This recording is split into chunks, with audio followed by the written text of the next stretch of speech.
Greetings, this is Warrior King, and the time has come for the lions and the lioness to tell their own story.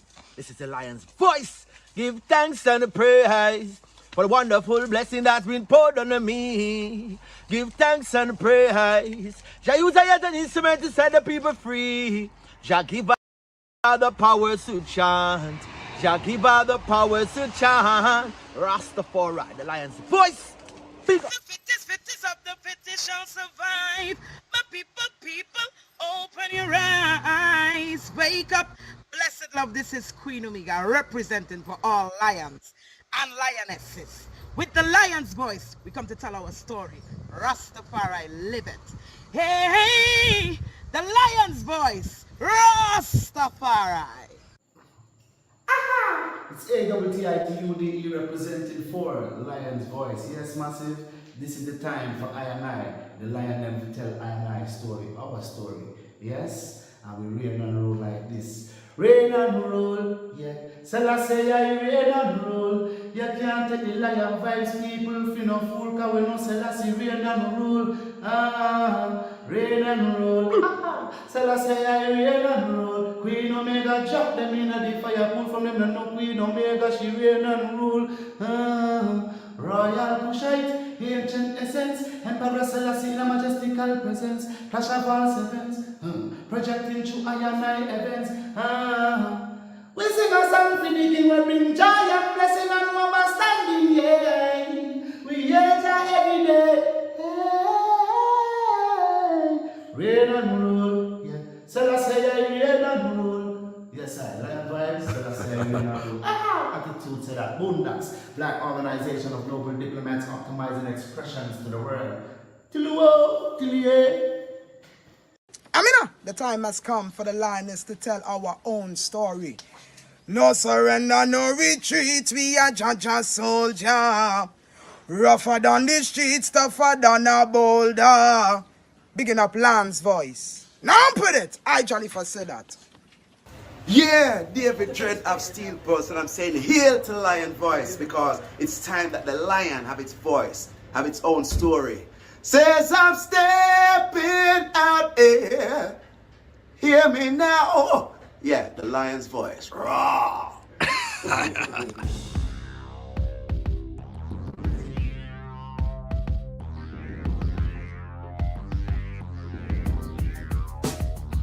Well, Lion Voice, tell them that's the people first choice. Lion Voice, make the lioness them feel nice. Lion Voice, with the lion cubs we sacrifice. Lion Voice, got to show the people them the life. Lion Voice.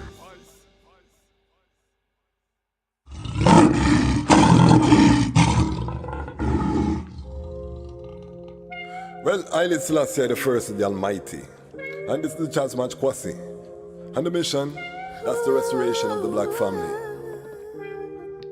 Yeah. Who Jah bless me, say no one curse. Black woman, it's time to merge. Black redemption, we're on the verge. Well, I don't care what you heard. Haile Selassie first, him no second or third. Cause even when their lines are blurred, the eyes stand straight, no bend, no curve.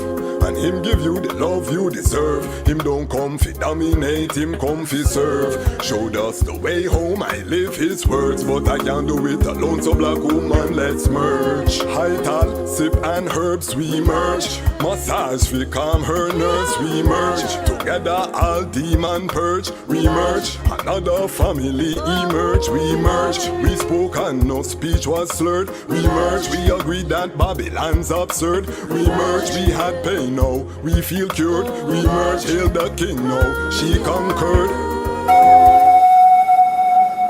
The year is 1892, and the land of Ethiopia has been experiencing 4 years of terrible famine and drought. They call it the Kikuken, or the evil days. At least 1/3 of the human population and 90% of the cattle have died. The hyenas have feasted on so many carcasses that they have become overweight and barely able to move.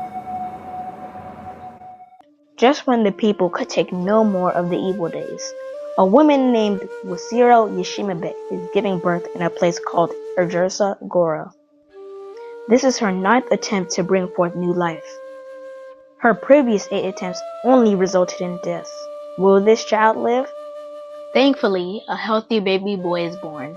His first cries are drowned by thunder and lightning flashes across the night sky. The heavens open up and torrential rain starts to fall. Ethiopia's drought is over, and the baby boy is given the name Tafari, meaning one to be feared or respected.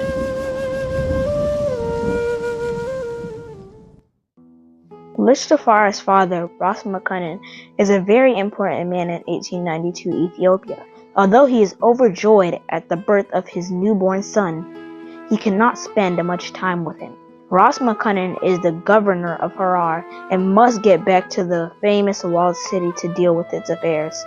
Furthermore, he is the foreign minister of Ethiopia, and having traveled to different places in Europe, he is very aware of the material and military advances they have made and the looming threats they pose to his country. Ras Menen knows that the majority of Ethiopians have no idea what is coming, and that he has to work that much harder to secure the realm. Ras Tafari would grow up to become the legendary emperor, Haile Selassie I. To understand his journey, we must first understand the Ethiopia that he was inheriting, and what it was like when he was born in 1892. Get your copy of Kwesi Bansu's book, Haile Selassie I, Ethiopia, Volume 1, The Rise of the Priestly Warrior Kings, and increase your knowledge about the history, politics, and culture of Ethiopia in 1892, and how it connects to the rest of African and world history at the time. Haile Selassie I, Ethiopia, Volume 1 is available for purchase at www.bookmanexpress.pub. Please visit for more information.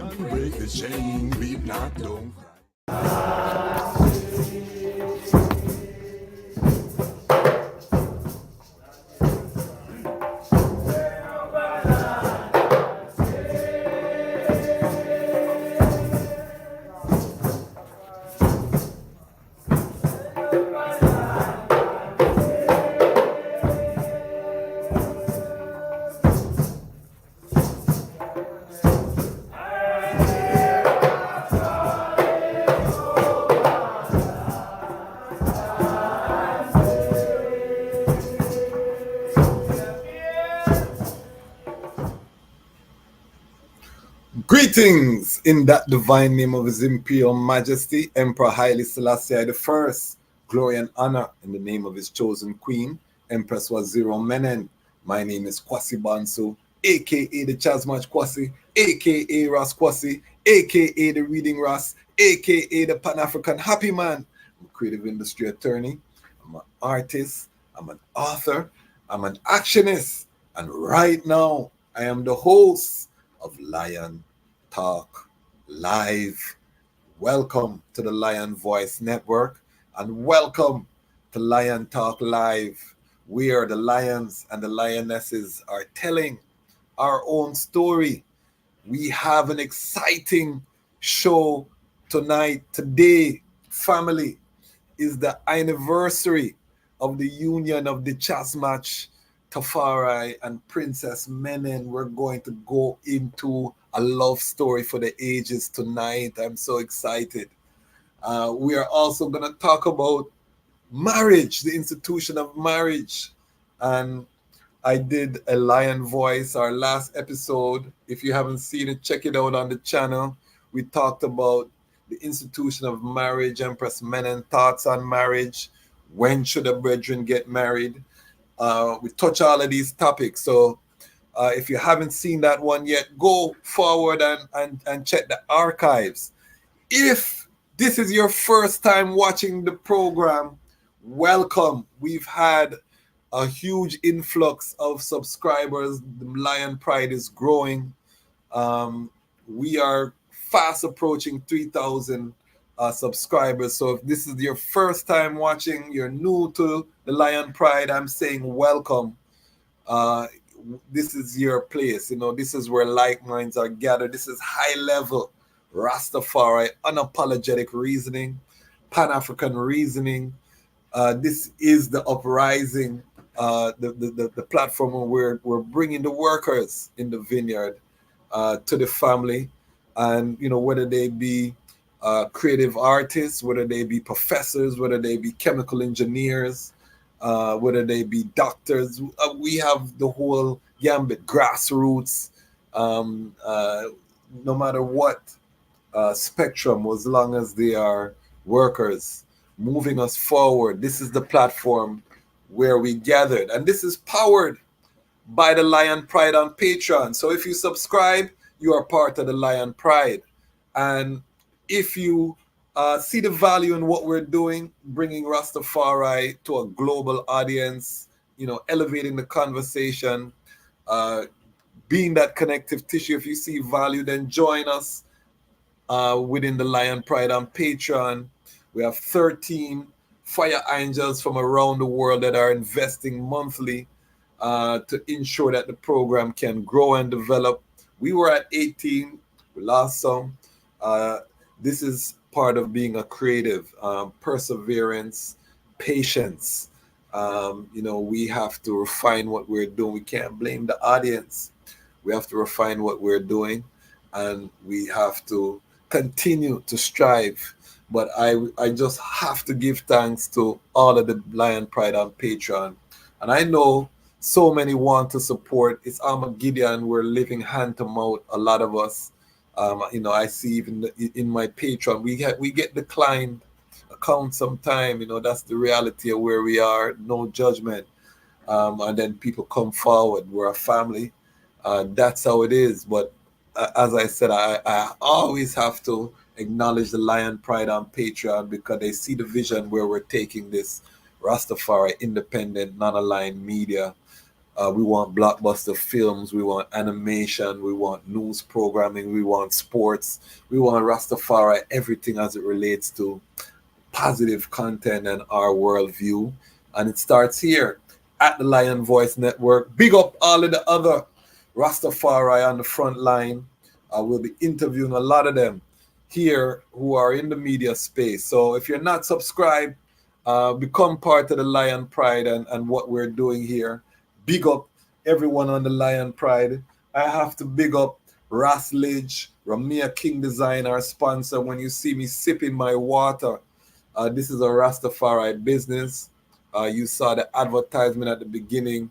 They are a sponsor, so we are working together, family. We have to invest in ourselves. No one's coming to save us. I keep saying that on this platform. No one is coming to save us. So if we're not circulating our Rastafari dollar amongst each other, then we might as well just pack it up and we join the global reset that's coming. Family, Armageddon, remember on this platform I told the item World War III was taking place.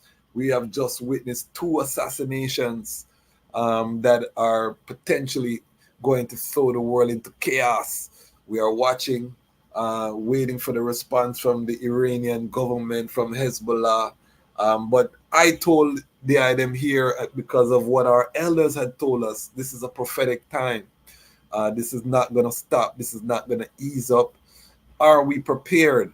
One of the things that we're doing on this channel is we're connecting the dots so that we can be prepared globally as a Rastafari family for what is to come.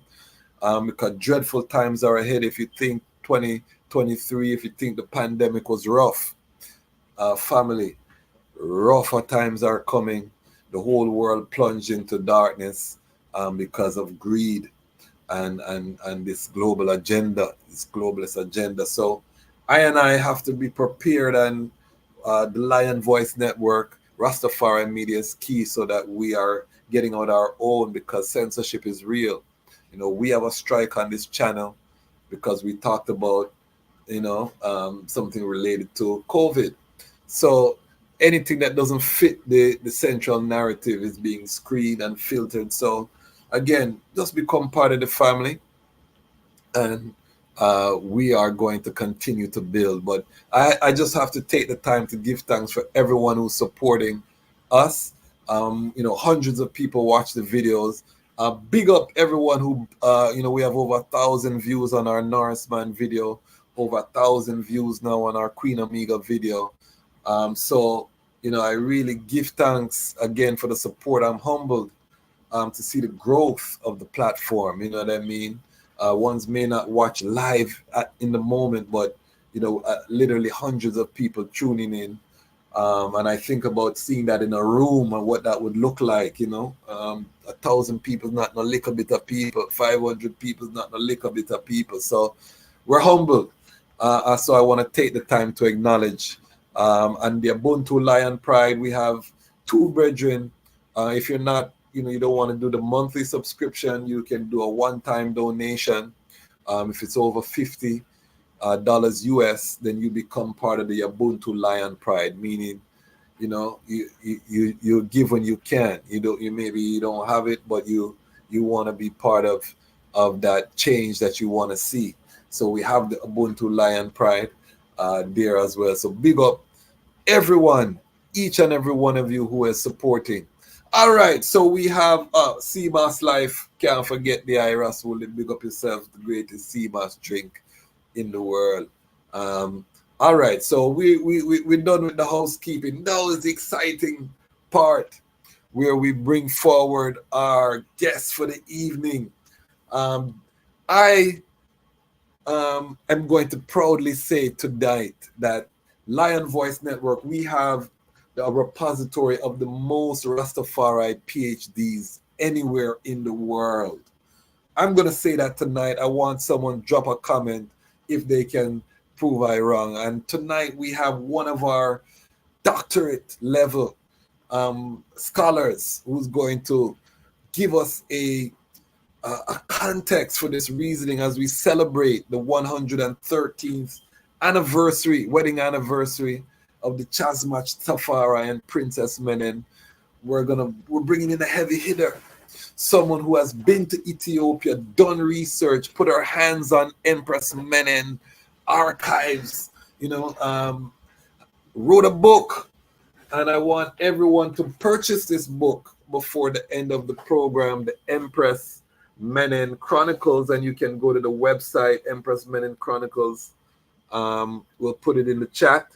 We're going to talk about it. So we're going to get all of this, and this book, trust me, I've been studying Rastafari for decades, and I learned so much from this anthology. A lot of my sisters are in there. I didn't even know my sister Montez get married, and looking at the book and say Montez in there is like a family reunion. So much vibes, you know what I mean? So we're going to talk about it tonight. So Lion Pride family, and put your questions in the chat. You know how we do it over here. This is a family. We're around the heretical virtual fireplace, reasoning and grounding. So help I to welcome family, Dr. Asantewaa Wadie, Oppong Wadie. Apologies. Give thanks. No worries. Yes, I give thanks. What a blessing. What a blessing. I appreciate love this opportunity to share. This is a subject very close to my heart. So give thanks for the opportunity. Yes. And I has been on this platform 2 times already, but we have never had a chance to really go into the iTrod. So if you allow I'm going to ask the to step into the Lion Talk time machine and take us to the year of your birth. Where were you born? And take us just through your journey to Rastafari. How does Asantewaa become the professor of history that we see today? First I would like to thank you for asking me to do this, because for a long time I just do not share my story publicly, not for any other reason except not so that my story gets in the way of the story that I need to tell, Okay. And I always felt like the story I needed to tell had more importance. But I think it does help listeners, students, whoever's hearing you, put in context who you are, yes. And the lens you're coming from and your platform, when they know, exactly your steps, how you got here. Yes. So quickly, I am Asantewaa Oppong Wadie, and my birth name actually differs. My birth name is Othens Smith, actually. Okay. And I was born to Jamaican immigrant parents Okay. who came to Illinois, specifically the city of Chicago, in the late 1960s. And as it turns out, I'm the third of four children. So by the time of my birth, my parents had moved out of the city. They kind of were very privy, as a lot of immigrant families are, to, wait, this city is not what was promised to us when we were in Jamaica. There were several dangers in the city of Chicago, and they just didn't want that for their children. So they moved us further out. And as it turns out, that would be very instrumental into who I would become. So Okay. I actually was born in the city of Evanston, which is a suburb just maybe not even 10 minutes outside of the city of Chicago. And in that little city, it's a college town. It's the home of Northwestern University. It has that kind of feel to it in terms of very academic and a place of scholars. So all of those things would impact me, even if I don't always own it. Matriculated through their school system all the way from K through 12 in the city of Evanston, and would graduate and go on to the University of Illinois, Chicago. But if I back up a little bit, I need to say that my parents were both pastors. Okay. And with my father running an independent Jamaican church that served the Jamaican community in Chicago. There were many, and a lot of people had come to the city of Chicago on visas to be domestic helps to the rich white families that lived on the Lake Shore. So they all needed to be churched, and he developed an independent church. And the good thing about coming up in an independent church was that, one, there was a model for it in Jamaica, right? And so he just transferred that model here. But also for me was that it was not gender restrictive. There's so many, as I found out later in life, a lot of the churches are gender restrictive in that women don't preach, women don't preside over services or anything like this. But because it was not gender restrictive, my father saw in me, I would say, the ability to serve. And he invited me into ministry at the age of 14. Oh, wow. Yeah, I was ordained. And it sounds like an unbelievable story because, one, when you tell it here, they immediately say women don't preach. Women, all the denominational churches have restrictions. But I don't know how else to describe it except that it was an independent, Black church. And there was no restrictions. And so, yeah, coming into ministry meant that I had to be very responsible at 14 for everything that I did. One, understanding that people were looking at me, but also responsible for delivery of information.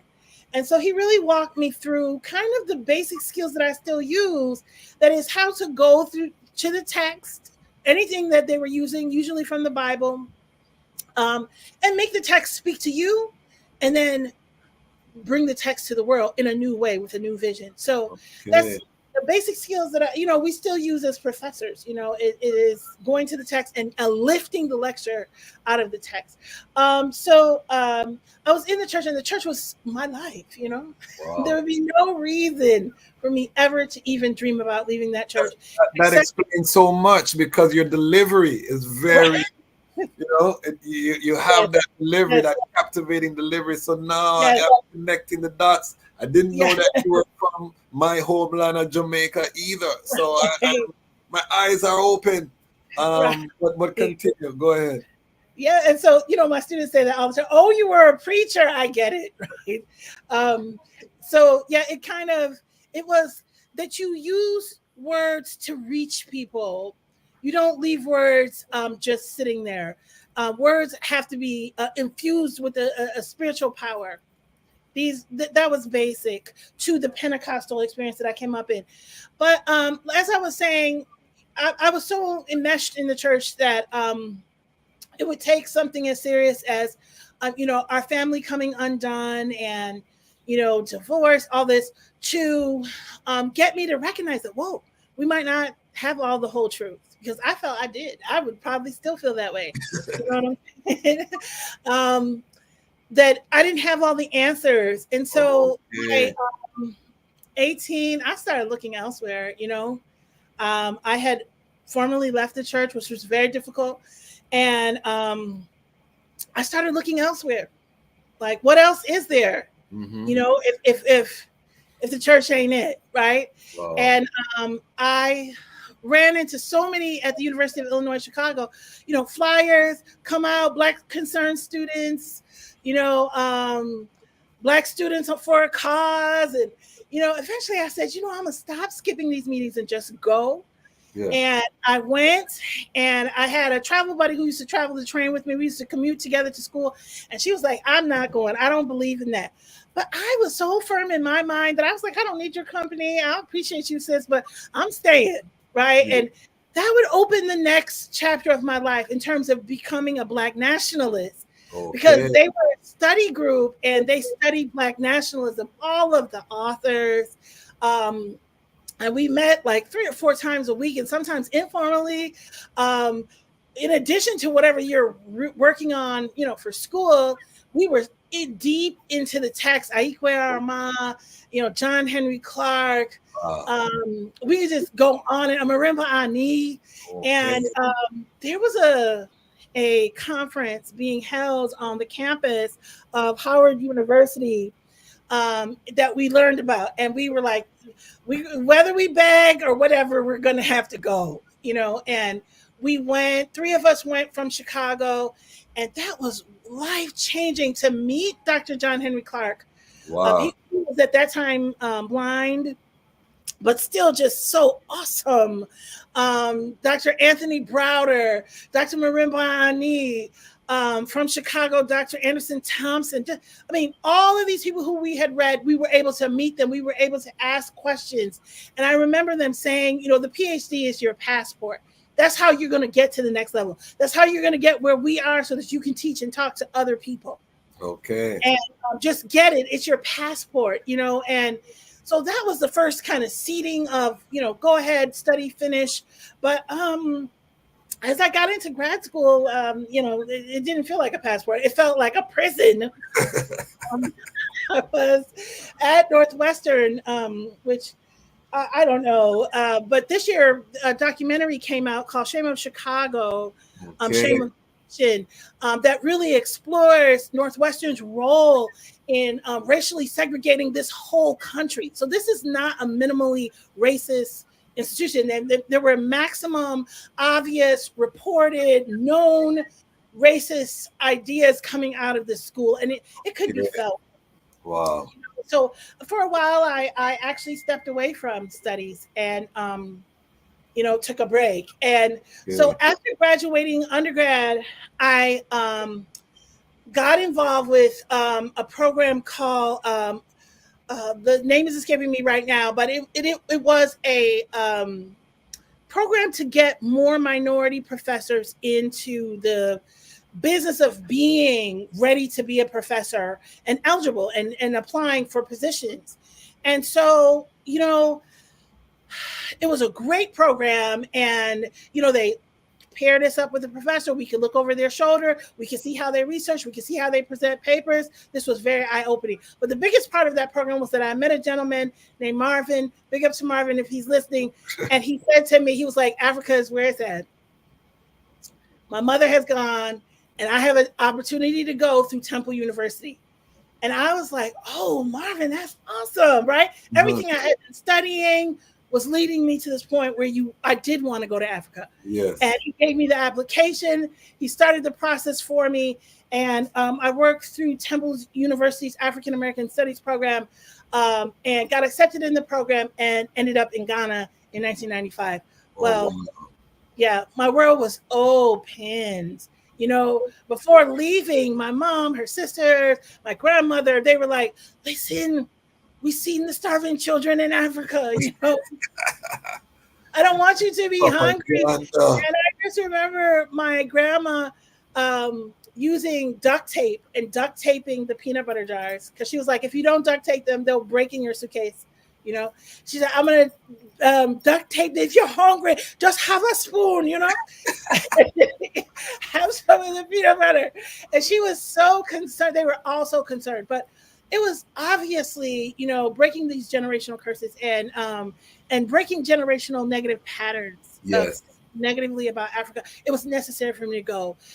Just me going has changed everybody's mind. You know, my Yes. mom is now saying, I want to go, you know, where before she was like, who would go? Who would Yeah. do that? Why would you do that? Pick somewhere else, you Yeah. know, but there was a necessary family shift that was needed. I can see that now.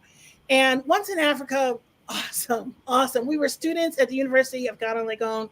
We Okay. were studying at the premier Kwame Nkrumah's Institute of African Studies. We had access to the library. We had access to the professors. School was on strike when we arrived, so everybody was at our beck and call, and they would come into the classes, and it was so rich. And then there were the students from Temple University who were themselves calling themselves Afrikaners. I had never heard that. They came to class with like 20 books, like ready to refute what the professor was saying. I had never seen scholars with that much finesse, and you know, I just wanted that. And it was there that I also realized that they were like me, seeking to touch lives, and felt that being a professor would be a great way to do that. Okay. But you know, there is that mantra: finish the PhD. Yes. So that was great. The other thing was that I was a vegetarian, and being in Africa on campus, kind of campus bound, you know, because the program had restrictions. It was very difficult. Oh, And wow. I actually got kind of sick, but you know, they were being, as I would say, they were doing the best job they knew how. You know, that was 95 when Ghana, before Ghana had the vegan selection. Right. The big burst of when I went there in 2000, right. yeah, when I went there in 2005, it was still a little bit rough to get you know, the ITAL food. Oh my God! Now you got vegan restaurants all over everywhere. The place. Yeah, and good food too. Yeah, good food. But continue. Sorry, go ahead. No, it's okay. And so you know, our standard diet at the school cafeteria was rice and tomato sauce. And man, we were there for a whole semester, so that, you know, we were tired within a couple of weeks. And we heard that there was a place called Jara, downtown Accra. And one day we all got in a taxi and just went, right? Yeah.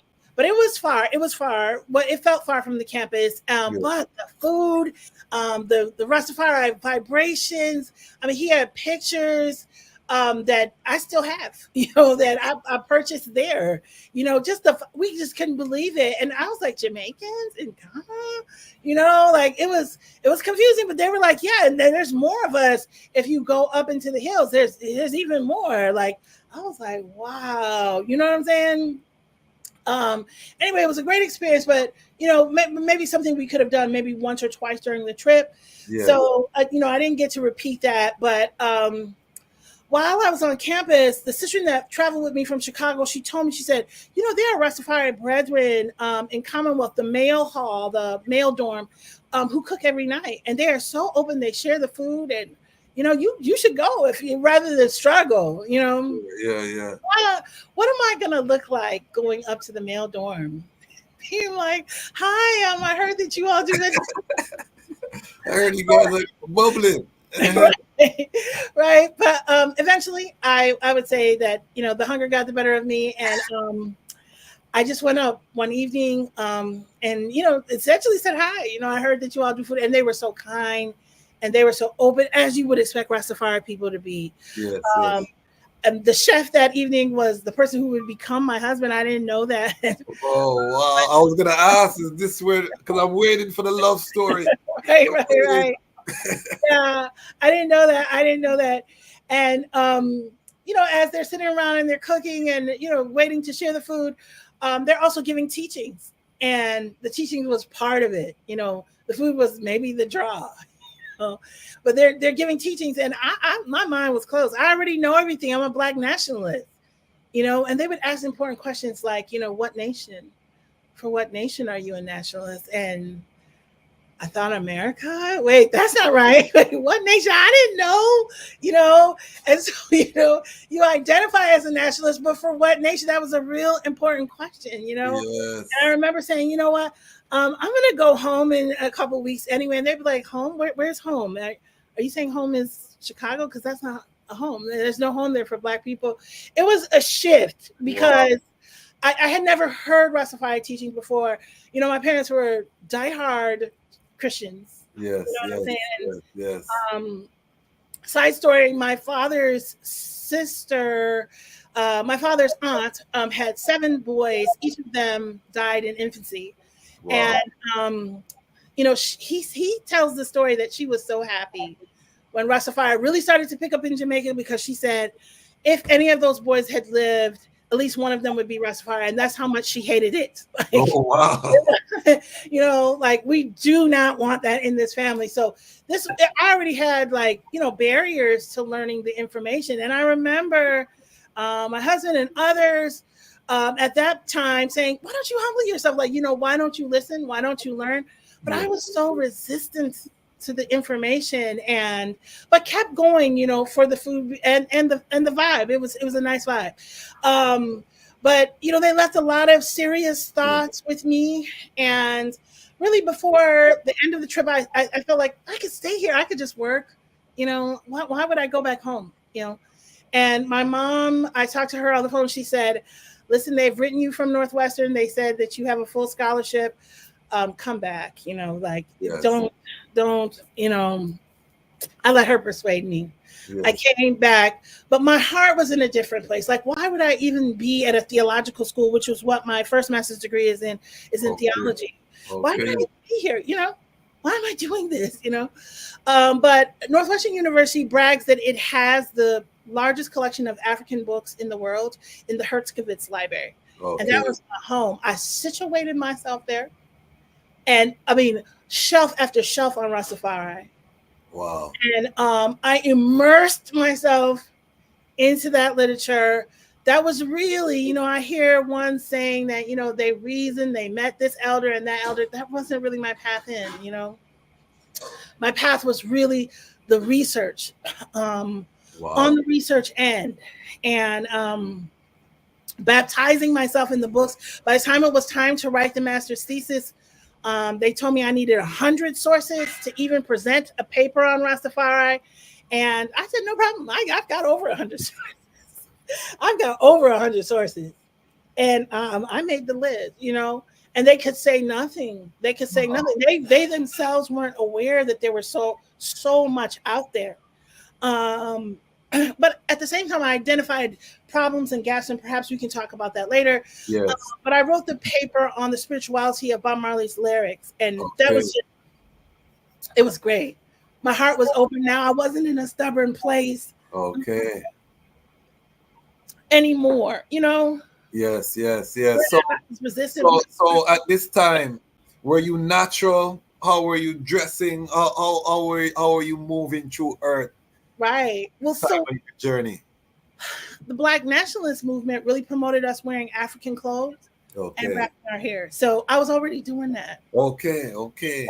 And then I should say that when I was in Ghana, I went to Elmina, the oldest slave dungeon. Man, more than I can say happened there. As you might imagine, you fall apart. Everyone is crying. I made a covenant. I was like, I'm going to change something. It's good that they did not have a tattoo parlor there, because I would have tattooed myself. I needed to mark myself to somehow remember this experience. And I went outside. I sat on the rocks and I said, I'm not combing my hair anymore. That's it. So that was my mark. That was the way I knew I would remember. Okay. So your locks have been growing since that time? Since that time. Wow. Yeah. And, the Rastafari brethren was like, oh, she'll change it. Everybody changes when they go back. Not me. Not me, So when you return to America, you have this young, handsome Rastafari brethren in university. How were you keeping in touch with your man. Yeah, so it was a letter base. We had to write letters. Wow. So young people, tell the young people what a letter is. Right. Like what the bills you get in the mail. But in this case, you know what I'm saying? Handwritten letters. Wow. Going back and forth. That was the only way. There was one email for the whole University of Ghana. And so if you sent an email, it went through a person to get to him. It wasn't, so it just would have to be general, like, hi, So no, that wasn't it. You really had to do handwritten letters and wait 2 weeks. Wow. Once the letter was dropped. So you're constantly writing letters so that you get letters all the time, Okay, nice. And that would remain that way for 2 years, What a love story. I hope the people then, because tonight is a night we celebrate love, family. So I love this story. Professor Oppong Wadie is here with us tonight. If you have any questions, put them down in the chat. We're going to go deep into the union between the Dejazmatch Tafari and Princess Menen. Big up Fight Babylon, the Lion Pride on Patreon on the check-in. Fight Babylon, big up yourself. Fight Babylon and Freeway Dread. I have to big up these two brethren who never leave me out, on the battlefield. They've been supporting I and I in the Patreon from early and continue to do so. So I have to big them up. All right, so tell us now, you're studying these books, the lyrics. How do you reconcile the divinity of His Imperial Majesty? Coming from a theological background, you're a person who preached the gospel. Right. So no prophecy, how are you reconciling the divinity of Haile Selassie I in that time? It was confusing, and it was the last part of it that I would say I was able to own and make mine. It was very, very difficult, when you come up in a home where they teach you about blaspheming and, if you renounce Jesus, you're going to hell for sure. So I very cautiously, I walked towards just without needing to prove it. And this is, I guess, the nationalist part. It is what I said it is. You know what I'm saying? I can set the tone. If I say he's God, that's what he is, and started as a whisper until I could be strong enough to take on like my brothers and others who would come to me like, that's craziness. You can't do that. Only the poor and backward people do that. It became a gradual thing. So I was 2 years apart from who would become my husband. And he was really a great strength for me. And I could lean on him to explain. But with him being not there, I had to learn myself. Yes. And that was good because I developed my own backbone in it. And then when I was really stuck, I would write him or call him. So that was another thing that we had. We did have the ability to call each other. Yes. Once a week for 1 hour. And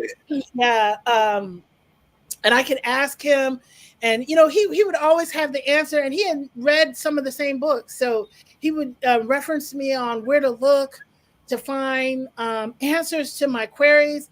But more importantly, it was about me just being strong enough that if I lose family, it's okay. If I lose friends, it's okay. You know what I'm saying?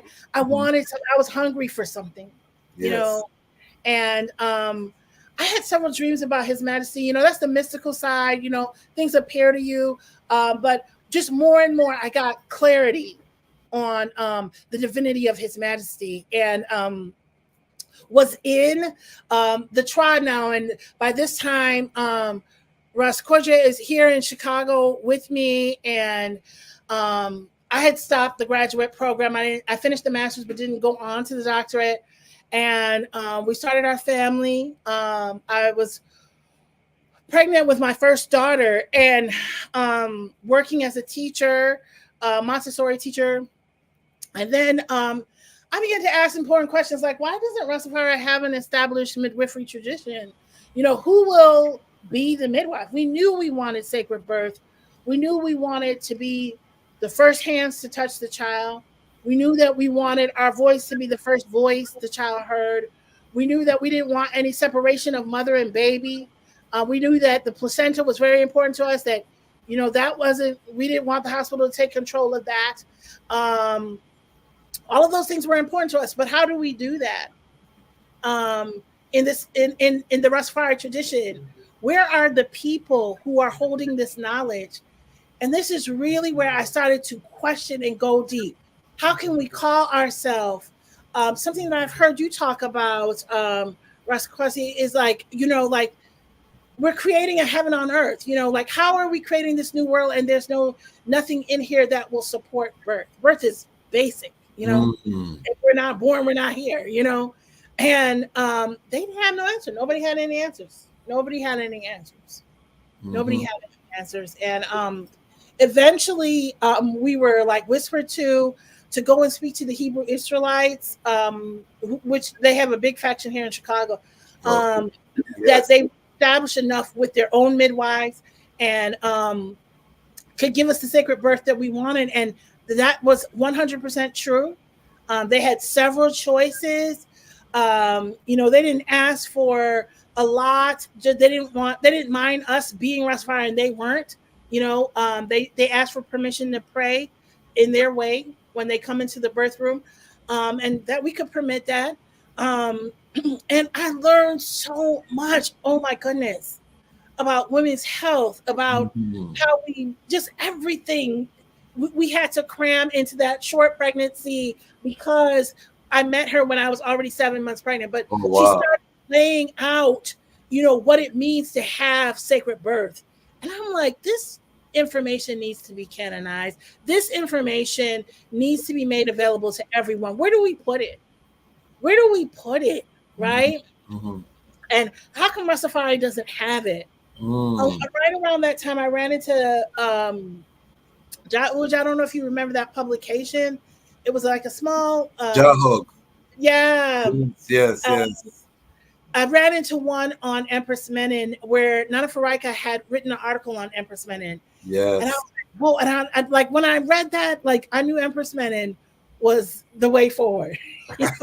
Like because and I'm gonna play this. I'm gonna have to play this for Nana Faraika. Big up! I was with Nana Faraika recently, and she had a vision that Empress Menen came to her and told her to go and tell the world about Queen Amiga, and so you saying that is a fulfillment of that mission, But continue. Yes, I mean, like because prior to that, I may have heard her name mentioned, but no in-depth information. Yes. And Nana Faraika says in that article, most importantly, is that this was hidden from us. This was not something that was unknown. People knew, they hid it. They hid it. They hid it for a lot of different reasons, and that we had to be, the voices that brought Empress Menen to the fore, right? And there was so much to unpack there, but I'll leave that for right now. That article, I photocopied it, and every Nyabingi we went to, I would just hand out the photocopy. I made copies for everybody. I don't know if you've heard of Empress Menen. Here's a copy. So that was the precursor of the Empress Menen Chronicles. Okay. I thought people had to know. And people, everyone was so nice. Oh, thank you, sister, and go put it down. I don't know if they read it later. I don't know. But that was my job at the Nyabingi. Okay. Was to make sure we were disseminating information on Empress Menen. And by and by, I had like, 3 children now. We encountered Empress Imani from Cleveland, Ohio, also known as Karen Hardy. She has since made her transition. She's an ancestor now. She came to Chicago, not really because she wanted to, it was just where she ended up. And she had in Cleveland started Empress Menen, midwifery, women's work, ministry, and she was a grand midwife, someone who had successfully delivered over 200 children. And she was like, I've been waiting to meet somebody like you, someone who understands the urgency of what is happening here. If Ras Tafari is for the family, everybody needs to be administered to. And we can establish this together. And so we began to work. We together developed a puberty rights program for girls that have ran. It's in its fourth or fifth iteration now. Yeah, it has over 15 years old now. We began to just write things down for a midwifery training program for Ras Tafari women. We even designed a uniform that Ras Tafari women could wear when administering to the health of anyone, separate from the nurse's uniform that you see in the hospital. We just had ideas and we would do them. But one of the things that I noticed about her, because she was a naturopathic doctor by training, and also a grand midwife, people would call her from all around the world, all hours of the night. And like, I have this condition, I have that condition. And she would just slowly tell you, how to fix it. But then the other thing I noticed about her is like a lot of times when people are talking to her, as you're sitting there with her, people are telling their condition, she would go into something like a trance. And she would say things like, you know what, this is a block based on some trauma that you had 3 years ago. And she would just tell them. And I was like, how are you doing that? And she was like, the spirit speaks to me, and in that, I began to see that was a gift that she brought everywhere she went. And I remember at one night at Bingi, like, the drums had come, it starts to slow down a little bit. And she started putting out her voice very clearly. She said, His Majesty is not a single parent. I want you all to know he's not a single parent. And, people respected the fact that she was coming forth with some vibes, and they lowered the drums. And she started to explain that we've carried him like a single parent, like he's unattached to a family. And that he was coming through her to say, stop, I'm attached to the family. I'm a unit. And she's the first person who told me, like, if Empress Menen is going to reveal herself to you, you need her picture on your bed, somewhere by your bed, so that when you wake up in the morning, you see it right away. Wow. Because the eye will pick it up. And one of the things I got from her was that this prophetic ability that we've seen Black women demonstrate, there was no clear path for it in Ras Tafari for women. There were prophetic brothers, man, and there are, who drum, chant, and tell you things like, can see the future, but there was no clear path. You know what I'm saying? For how women did it, and I saw that as something that we needed to develop, because even from the time in ancient times, the Sibyls, in ancient times, noted in ancient Libya and North Africa, kings, warlords would come to them and ask them. If you read the works of Herodotus and Socrates, they would say that I went to see the Sibyls and asked them, what is the history of this? What is the history of that? These women had such clear ability to pick up information that wasn't present. And I'm like, if we have this gift, then in Ras Tafari, where do we put it? How does it translate? Right? Or we are silent, or what? I don't know. But she really encouraged me to keep on the journey. Eventually she left Chicago and transitioned. And I haven't really had a strong anchor like that since then, but I'm so grateful for that experience of to just see somebody who lived it and helped so many people. Helped so many people from all over the world. And it was important to me to be true and maintain the fidelity of what we agreed upon, that within the Ras Tafari tribe, we would make it comfortable for sisters, for mothers, for elder women to fully be present. That is, there's no part of yourself that you have to explore somewhere else. You know what I'm saying? You can bring it here, and Ras Tafari can develop it, and it can be beautiful here. And so that has been my work. We run Empress Menen Day in Chicago Nice. This is it's going into its 10th year. Um, Unfortunately, I think, or fortunately, it has attracted more people who are not Rastafari. They are interested in it for the history part, and they Okay. were the ones who said, you know what, we need a takeaway. We can't just hear Empress Menen, once a year. We need a book, and so it was to meet their demands that we put pen to paper for Empress Menen Chronicles, and every year they encourage more, as we put out footage, we put out film, yeah, we put out, we want to put out more writing, put out articles. There's a thirst for more. And so really, really, really been encouraged on this mission. I consider it a divine mission, a sacred mission of what must be done. All of our traditions, no matter what they are going through a purification process. If I'm not Yeah. wrong, when I look at all of them, just like His Majesty said, when I went back and I looked at the ancient texts, I could see that Ethiopia had deviated from them, right? Yes. I Yes. brought it back in alignment. And so, that's my heart feeling that, there are things that we've adopted over time because of our situation, because of where we are, that aren't the best fit. And there's room for growth. And yeah, we are pushing that. We are pushing that boundary, and talking back and asking people to listen up. There's another vision. No. Not to up. I want to be clear. I'm not trying to upend. No. No. And what you have said, because we have talked about on this program the rites of passage aspect, and to know that you already have a curriculum, it sounds like all you need is funding. Right, right. And the midwifery curriculum, these things are essential parts of the global Rastafari ecosystem. And this is why I tell my viewers and my audience, we have to fund ourselves because we have these resources in the community. The more I do these interviews, is the more I see that we have everything that we need to thrive and to create this utopia or Ethiopia that we want to see. And it really just connecting the dots. So I really give thanks for you guys sharing that journey. It's such a poetic journey. It's such a mighty journey. And we will be interviewing your king man to get his side of it too.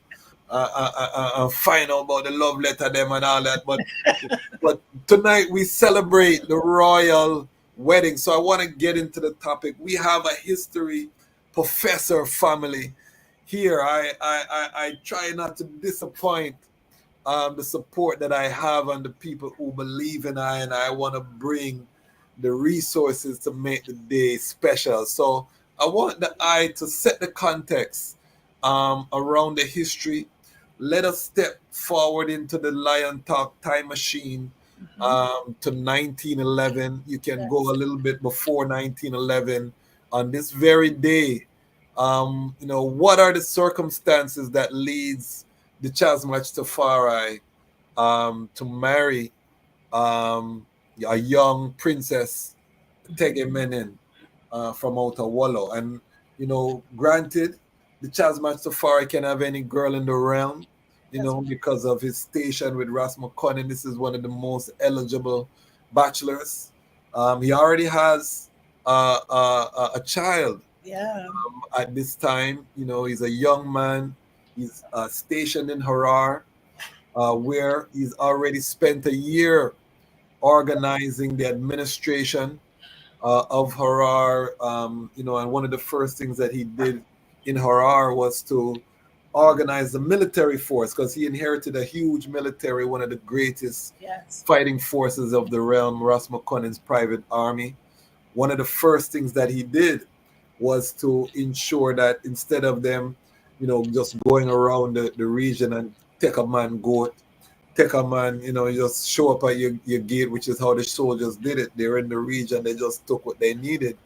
He organized that they would have barracks where the officers would sleep with the soldiers, where they would have a chef, where they would be, there would be a budget for their provision. There would be regular training, because before that, the soldiers only came together at a time of war, when the war drum was beating.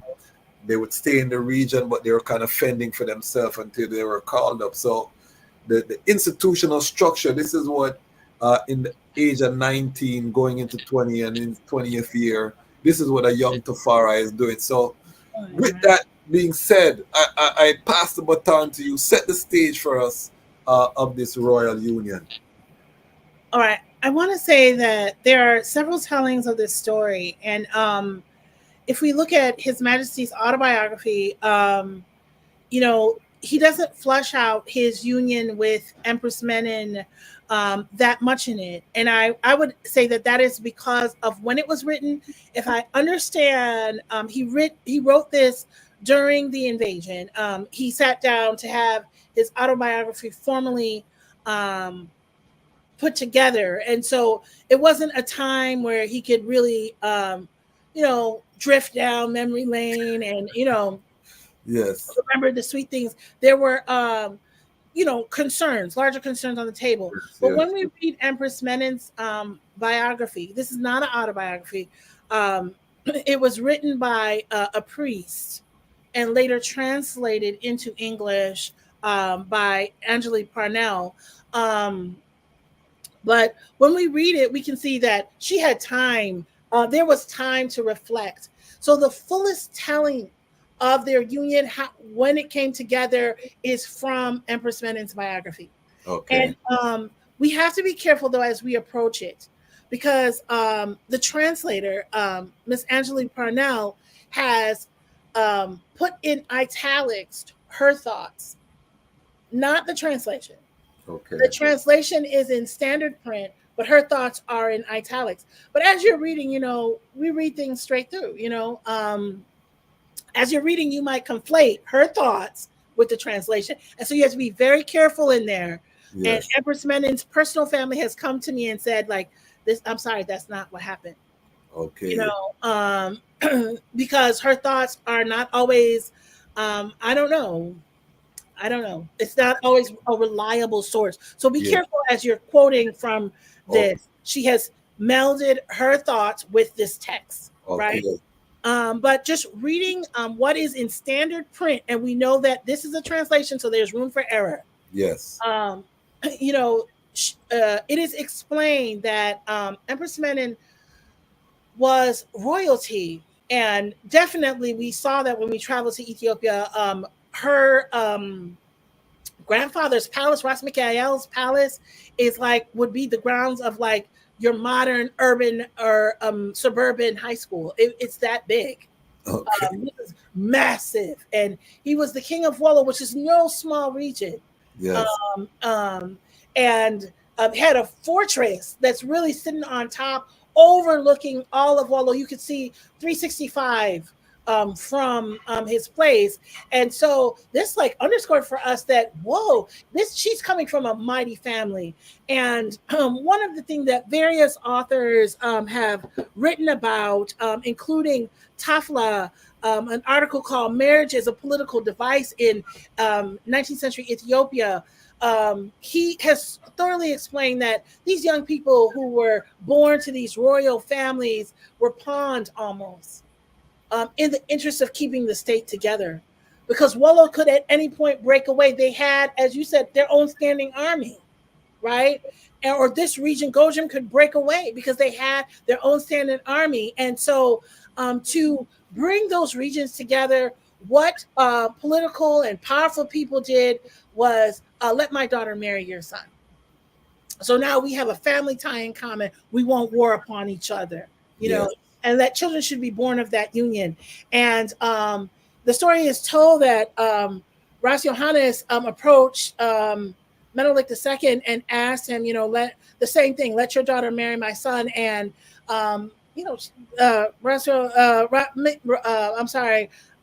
Menelik II said, you know what, she's so young. What are you talking about? She's 6, right? And Johannes had to remind him that even the baby that is in the holder still has a responsibility when we're talking about the elite and how the country is held together. We're even talking about them, the ones who are still in the holder, much less a 6-year-old that's walking around. And in the end, after a few years, he did allow his daughter to go with Ras Johannes' son. So that underscores why Empress Menen was in these marriages so early as 9. Yes. Which is just so unnerving to Yeah. the American era, that she entered her first marriage. And these marriages were civil marriages. As I explained last time, civil marriages are not confirmed by the church and hence can be entered in and exited with great ease. Yes. She was put in a marriage with a much older gentleman, um, and was in that marriage and had her first child with him at 11. Wow. At 11. And she would be in 3 such marriages where her family would approach her. One husband suddenly died, but in the other cases, her family would approach and say, listen, it's time to move. It's time to shift. There's another alliance that needs to be made. And having really no choice in the matter, she would go along because that was the move of the family, right? Yes. Yes. And it seems that Ligiasu, who was son of Ras Mikhael, uncle of Empress Menen, put her in a union with, or introduced her to, then Dejazmatch Tafari, in order to ameliorate the threat that Ligiasu felt coming from him. Yes. Like, Yes. he was definitely such a shining star that he would be eligible for the throne. And it seems that he wanted to ameliorate that and put those two together. But if we believe what the italics in Empress Menen's biography, it seems that when they met, they understood themselves, that there was a commonality that immediately was apparent to those around them and to them, that they had something strong and beautiful. And I believe he saw in Empress Menen the fortitude that you need for the big vision that he had for Ethiopia. Yes. There's no question, as early as 1919, when he was plenipotentiary under Empress Wadie II, he sent the delegation to the United States. They came with his picture to a city here like Chicago. Uh, Yes. Saying that this is the prince right now. And these are his wishes. So he had the big vision from his father, who also had a big vision for Ethiopia, as we heard in the beginning of the program. To modernize Ethiopia, bring Ethiopia to the place where she was not like dwarfed by these modern nations. And so he had a big vision, and he saw in Empress Menen, whoa, she has the will. She has the will. She has the strength to do that. Yes. Of course, as it was said at her coronation, the king desires your beauty. Yes. That was chanted over her. So of course he found her beautiful. Of course, there was all the things that occur between men and women, but most importantly, I think he saw the person who could bring the vision to the fore, the person with the willingness, and Yes. I would say that had the composure and internal fortitude to bring that vision to the fore. And he was not wrong. He was not wrong. Well, he has a far eye, and Empress Menen talk about she was no slouch intellectually. That's right. She was very sharp. She knew multiple languages as well as a noble would know. And then also, I know the Dejazmatch Tafari would also know the history of Wallo, the importance of Wallo, and having that familial connection. Because one of the things we're going to get to later is that marriage is never about romantic. This idea of romantic marriage is a European concept, you know what I mean? Which is why Ethiopia had the civil unions to allow for these political bonds, and then they had the Orthodox, which there was no divorce from. I think it is said that also they met in the house of Lij Ayasu or Ras Mikhael. So they would have been keeping the Dejazmatch Tafari close. They know he has an army that's loyal to him. Right. One of the most fierce armies. This was one of the things that made him so remarkable. He would have been considered a nerd by modern standards because he was a bookworm. He was always in the books, but Right. he was also an equestrian star. He was known for his horseback riding, likely trained by the famous Oromo cavalry of his father. So, you know, you could do the horse tricks and all of these things. You know, there's stories about him and a race with Lijayasu. He would embarrass Lijayasu with his prowess. So they had their eye on this young man, as you said. They want to figure out how they can bind him to the family because Ras Michael or Negus Michael wants his son to sit on the throne. Right. He's already had his own vision of where he wants to take the nation as well. Take it from there. Yeah, and so the couple would come together, and as His Majesty explains, his second year in Harar, he decides on wedding Empress Menen, and her biography explains that she made this very long journey from Wallow to Harar, and how he sent his soldiers. And I'm learning so much as I did not know about his soldiers and how efficient they were. But he sent dispatched a portion of his soldiers to meet her and to escort her and to make sure she had the easiest of journeys to Harar. And all along the way to get to him, they were meeting different delegations that were sent to greet them, and a beautiful. It reads like poetry, and she arrives, and he doesn't wait for her to get to central Harar. At the outskirts of Harar, he meets her. And like, yeah, let's do this. Let's formalize this. Let's have this ceremony. And one of the things that Rasadi II pointed out to me first, even though I had already read Empress Menen's biography a couple times. He said, listen, the marriage is described, like what happens at the ceremony is described. And I was like, I looked at it a couple times and I didn't see that. But when I went back, that was part of what was in italics. So it is the assertion of the translator, and not a true translation from the text, but it describes that, a couple is brought in, words, prophecy from the Bible is read over them. Several things are read over them, and then they are anointed, literally, in an Orthodox marriage, and they are robed, they are given rings, they are given crowns. More prayers are made over them before the celebration start. So something to this effect is what happened on the border of Harar when His Majesty came to make it formal. And Empress Menen, of course, by means of making the journey, is open to and looking forward to. And so we have this blessed and sacred union that is in that moment. I want to mention that there are two different dates. His Majesty's autobiography says the 31st, which is anniversary would be today of 1911. Her Majesty's biography says July 29th.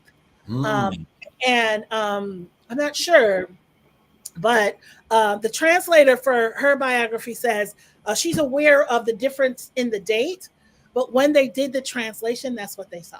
Okay.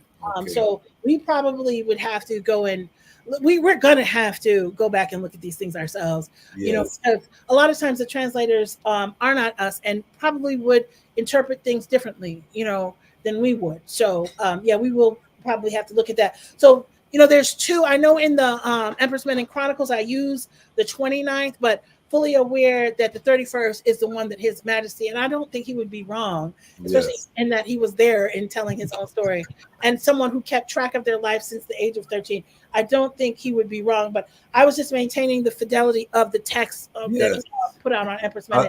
As a good academic, you're using your primary source there as a reference. So talk to us about just the importance of the institution of marriage from an African perspective, because what we have seen happen is the baby motherism of the culture. You know what I mean? In the Western culture, it's not uncommon for Ras Tafari to have 7, 8, 9, 10 baby mother, 3, 4, 5, and this concept of marriage as a formalized union, which we know the wealthy people of the world are all married. You know, Right. Oh, even if they hate each other's guts, right, right. you know, they may have side chicks to the next year, but they maintain the institution of marriage. And I think it goes across every culture on the planet that Right. there's some formalized union where families are coming together. Talk to us about the importance of marriage in Ethiopia and in African tradition in general. You know, this is something that I wish I had incorporated into homeschooling and everything that I do with young people, puberty rights earlier. Mm-hmm. Because I mean, to beat that drum once a child is 18 or 19, I mean, it's almost like it's a little late, you know. Um, Marriage, like you said, is the backbone. If we look at some of this oldest manuscripts on marriage, like coming out of the Nile Valley, we see Aset, the co-regent and counterpart to Aser, saying, I invented the institution of marriage. Wow. I made it so men should love women and that they should build and organize around that, right? And I can accept that this came out of a mother's heart because it provides an organized society where children are safe, right? And so you touched on earlier marriage not needing to be romantic. Like, I think the name says it. It's a Roman idea that, you know, I have to fall all gushy in love with you, and then Butterflies. We need wow, butterflies in the stomach or I can't get married. Eh? right, right, and then we fall right back out of that. You know, 3 or 4 years from that, you know, there are some things that must be established. If we look at their majesties as our primary example, look, these people met 3 or 4 times before they decided on marriage. This was very much orchestrated by their elders. You know what I'm saying? There's a role to play for the whole community and the family because this is families coming together to build stronger units. And you said it exactly right. Look at the elite. Look at the Clintons. Look at any of those elite families. They don't play with that. They don't have their daughters out here dating everybody, picking up everybody. Almost before they walk out of school with a college degree, the next 3-4 months, you hear they're getting married to an investment banker from Israel. You know what I'm saying? Another Even the black elite, even the black right. elite, they have Jack and Jill. Right, Jack and Jill Society, and I was just mentioning that to another parent today. That Jack and Jill Society, I've asked so many people, like, how do we get in? Like, you know, how? And it's not forthcoming information. It is something that stays in the circle of really wealthy people, Exactly. and Exactly. they exactly they use that as, oh, meet him, meet her, and you grow up together, and Yeah. then naturally find ways to connect. You know, They have so balls, debutante balls, where you right. ask this lady to go out with your son, and that's how they keep the wealth circulating And in their yes, community. Before we go any absolutely. further, we have Sister Karima, bless up yourself. Where can Empress Menen Chronicles be bought? We can put up the information. We have the website. Can we put up the information on the screen there? I'll have the producer put up the information. There you go. Okay. So there you can get the book there. I just want to make sure we're circulating the Ras Tafari dollar. Big up yourself, Sister Karima. We have Sister Africa Porter, who says, thank you so much for this powerful session, Dr. Asantewaa Oppong Wadie. Yes, we are doing our best. Peace and blessings. Thank you for your dedication. Love this. This is Conversations Over Pie. Blessings. We have, hold on a second. Let me get to all of the comments. We have Africa Porter. Yes, teach. Yes, that is what we are doing here. Storm, give thanks for your testimony, my sister. We love it. Big up yourself, Storm. All of the family, keeping the wealth circulating. Marriage. Yeah. It's so so crucial. And I think, this is one of the things. And I used to think that slavery is what destroyed the institution for us. But then I came across the research that Black people were among the most married up until the civil rights era.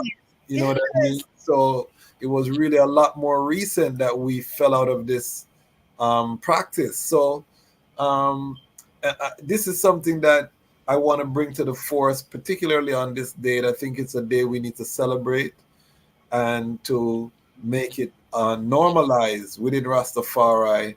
How do we, because a lot of our children leave the Livity because they can't find mates within the Livity. We're so scattered, we're not intentional about, even matching our youths with other families and doing these things so that our youths. There's a movie on Netflix, Adam Sandler movie called Bat Mitzvah. And it's about the ceremony that young Jewish daughters go through. It's the equivalent to the bar mitzvah, and they're showing the wealthy Jewish community in Hollywood. And what I found so fascinating about this, and it's a comedy, is that every weekend they had a bat mitzvah for another young lady in the community. And they would set it up almost like a nightclub where all the children would party. They had this little party. So instead of sending their children out into the world, into the wilderness, they brought all of the club. They had the DJ. They had the whole settings. They had the Jewish music playing. And all of these rich kids interact together. As you say, it's basically like the Jack and Jill. They grow up together. They have crushes on each other. And of course, they're going to end up marrying someone from within the community. We have no such intentional. What do you think in terms of our community, the role that marriage needs to how can we emphasize this? Yeah, so I really appreciate that question. I really think that it has to start earlier. By the time you start meeting teenagers, students who are 15 and older, their mind's already made up. I don't want anybody telling me or trying to pair me or match me. So I started when my daughter was 16 to try to put together a group of young, Black forward-thinking families to meet each other. Just meet each other. Just meet each other. That's it. Oh, wow, the pushback. Not only but mostly from the young people themselves. Saying that they don't want me involved. They can do it themselves. We had a couple calls, conference calls, where we had young people from Canada, young people from Florida, Chicago, California, everybody on the call. And it was wonderful. It was Irie, you know what I'm saying? But they were intent. Adults need to exit. We run in this, and so there's this kind of like individualism that comes up with American rearing that, like, I got this, we're talking about very important things like the endurance of our family name. Yes. You cannot leave that to what you do when my back is turned. You know what I'm saying? Yes. Who my grandchildren will be. This is very important. Please do not ask me to excuse myself. I don't need to be here for all of it, but understand the elders have a role in this. And eventually the group dissipated just because there was so much grumbling amongst the young people. So my point is that I think it needs to start earlier, very much earlier. Talking to young people almost from the time they can understand you, that this is the way our life goes. I can lay out the trajectory of your life. I can tell you basically what's going to happen, right? And by the time you're this age or that age, these are the things that we expect, right? And to this whole point that, there's nobody around me who thinks like me. I don't see Bridget, I don't see Sister who thinks like me. I keep telling my own children that no matter where you go, you're going to have to lift people up. You've been given the kind of education in Blackness and in culture that is rare. It is rare to have a person as informed as yourself. And so in a marriage, you're going to have to bring him up. Yeah, don't be afraid of that role. You're assigned that role, right? And so I'm not saying get unbalanced, but be prepared as someone who has been poured into to do some pouring. You know what I'm saying? And I don't know if I look at my own life, if my own king man had been like, well, she doesn't have it together, you know, I can't really deal with her. She's a far right, you know, proper. We wouldn't exist. You know, it was great that he had faith and kept pouring, you know, and I just think that that's our job when we have been given so much that we're able to nudge people in the direction. I don't know if you've been seeing the trend online, the black wife effect, and essentially these are white men who say, you know, when you get with a black wife, this is how she upgrades your life, and they show themselves dressing better, taking better care of themselves, being more. Oh, You know what I'm saying? So there's a whole movement called the black wife effect. Okay, forget them. I'm saying for us, there's the effect of meeting culturally grounded people. people. Right. And we will bring up whoever comes into our midst. We're going to bring them up. It's not a choice, right? These are things that will happen. Our culture is extremely contagious. Yes. It is extremely appealing, and will come in if we're given a clear path to you. It will come in. I don't worry about that, you know, as much. You know what I'm saying? I say stay within your racial and cultural boundaries, and we can bring people up. Yes, yes.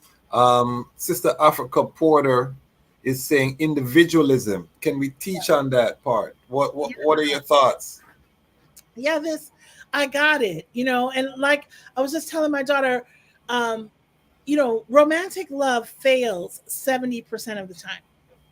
So if you got in my car and I say 70% of the time this car crashes, are you getting in? Are you really getting in when 70% of the time it fails? Romantic love fails, it gives out. You to think as an individual and be like, I will know him when I see him. You know what I'm saying? Like you said, I'll have butterflies. I'm telling you, that's gonna wear out. And if we look at But I want my stomach to tingle. I don't feel the stars. I don't right, hear the music when I see him. You know what I mean? but the thing is that one of the things that we learn in a dual language household, like we're in now, it might be a tri language household. Um, that my husband says in his native language, which is Tree, the word for marriage actually translates to the long journey. Wow. And so we don't undertake a long journey lightly. It's not like going up the street. There's so much prep that goes in, so much precaution. If I get a flat tire, if I make sure I have my medicine, I make sure everything needs to be carefully thought out. Love will happen. The butterflies come. You know what I'm saying? When we lay the proper foundation. You know what I'm saying? And you will appreciate it more. And for women, there's also this feeling like, oh, I'm going to be tied to the house, to the kitchen, to the rearing kids. The fun part of my life will be over. You know, that's another idea we have to put to rest. You're going to travel more, be more secure, be able to be out in the world and have stronger footing as a married woman than you will as a single woman. Hyper conscious of your safety. God has given you someone looking out for you already. You know what I'm saying? I run a very strong argument for marriage. I don't see another way forward. It is the safest and only institution that we know that serves men, women, elders, and young people. And young people. How do we you raise an interesting point about the collective. How do we get the elders forward into the vetting process? Because historically, courtship has been a family vetting process. It's never been, as you say, individual dating. You know, and I think even Ras Tafari has fallen into the hookup culture, you know, Right. because you're conscious and you smoke a spliff and data nice and then nature take its course, but there's not really any planning. There's not really any thought that's put in. So we're still seeing this baby mother culture among I and I when, you know, it really should be a meeting of the families before any clothes is removed. The Right. family should have met. There should be some agreements. There should be a process. How do we return the process, and then after that, I have another question. Okay. So I don't see another way besides using Yeah. the blueprint that our ancestors left here. And I learned this process when I was in Ghana. And my children remind me, well, you didn't come in that way. And we were fortunate, we were blessed, but there were eyes that were watching us too, But traditionally, when you have friends and you're like, oh, this friend is a little more than a friend. That is the point where we do the family introductions. Not after you done got yourself all tied up and intimate with this person. Before that, you make the introduction. The introduction must happen, right? And the family say, give us time. Give us time. Okay, nice. You all love each other, or you all like each other, you're friends. Give us time. And both sides is going to secretly begin inquiry into the other side. Okay. Are there mental diseases in the family, physical diseases we need to know? Do they have a history of people going to prison? Do they have everything? We want to know everything. We're digging. We're digging because no one's going to put you in a hole. No one's going to birth a child, take care of a child, and then watch you go downhill, right? So deep inquiry is made. And by the time the elders come back and say, it's good, you're good, and we're giving you the green light so that now she can be seen with you. You can go out together. Now you can have deeper conversations and look into life together. And I'm not going to panic if he brings you home past 1 p.m. I'm going to know this is a family I already know. Yes. And I vetted this person, right? And from there, that naturally leads to marriage. I don't see another way. Yes. I really do not see another way. So many stories confirm this. Like, I met him online. We had a first date. I went back to his place, and then, oh my God, he committed a crime against you. We didn't know this person. We didn't vet this person. It's important to take those baby steps. Also, it makes the person accountable to more than just you as the woman. Yes. If he meets your father, he meets your brothers, he knows that if he violate, that there's a consequence. There's some things that's gonna happen. Absolutely. And I want to add that traditionally young men do not come by themselves. They bring an elder in their family, an elder uncle who can leverage his reputation in the community as saying, I'm a good and honest person. I can tell you that my nephew, I will make sure he will do right by, you know what I'm saying? So the young man doesn't come by himself. You don't have anything for us to even look into. Who are you? You know what I'm saying? You bring your people so that we know what's up. You know what I'm saying? So I'm going to throw a wrench into this whole situation now. We're living in the age of single parents. The young man may not know his father. His mother may have done her best to raise this young man. How do we, create this system in a place where we have so many broken homes? And is a broken home a disqualifier? And then how, so if that's the case, how does the redemption happen? Right. I don't think so. One of my mentors, Dr. Bart McSwine, would say, you don't have a father, but who fathered you? Right? Somebody did. No one comes up alone. I don't know if it's your coach. I don't know if it's your pastor. Somebody moved you along in life. So in the event that your personal situation is disturbed, and we see more and more of that, you bring those other people in. You know what I'm saying? And they represent you as family. Yes. And it allows us to see into who you could potentially be, and though not necessarily who biologically you are, you know what I'm saying? But who you have chosen as role models in your life says a lot about you, And so you were fathered, you were mothered, even if both your father and mother are not in the picture. You know what I'm saying? Let me meet those people. And I would further say that a broken home doesn't and the possibility of a union, because as I told you, my parents, their marriage fell apart after years and years and years, you know. And I remember when I went to meet my husband's family before we were married, I made a trip back to Ghana, my second trip, and I went with my brother, and I met his family formally, and I brought a lot of pictures of my mom, my grandmother, and they asked, you know, in very quiet tones, like, you know, where's her husband? You know, he's not in the picture. I'm sorry. You know, and your grandmother, where's her husband? And he's not in the Africans picture. don't play. Africans Right, don't play. right. And you know, you could hear like the quiet concern. And later my husband would tell me that they told him, you know, you have to be really careful. You have to be really careful. This person has seen heartbreak. This person has experienced loss in the home setting.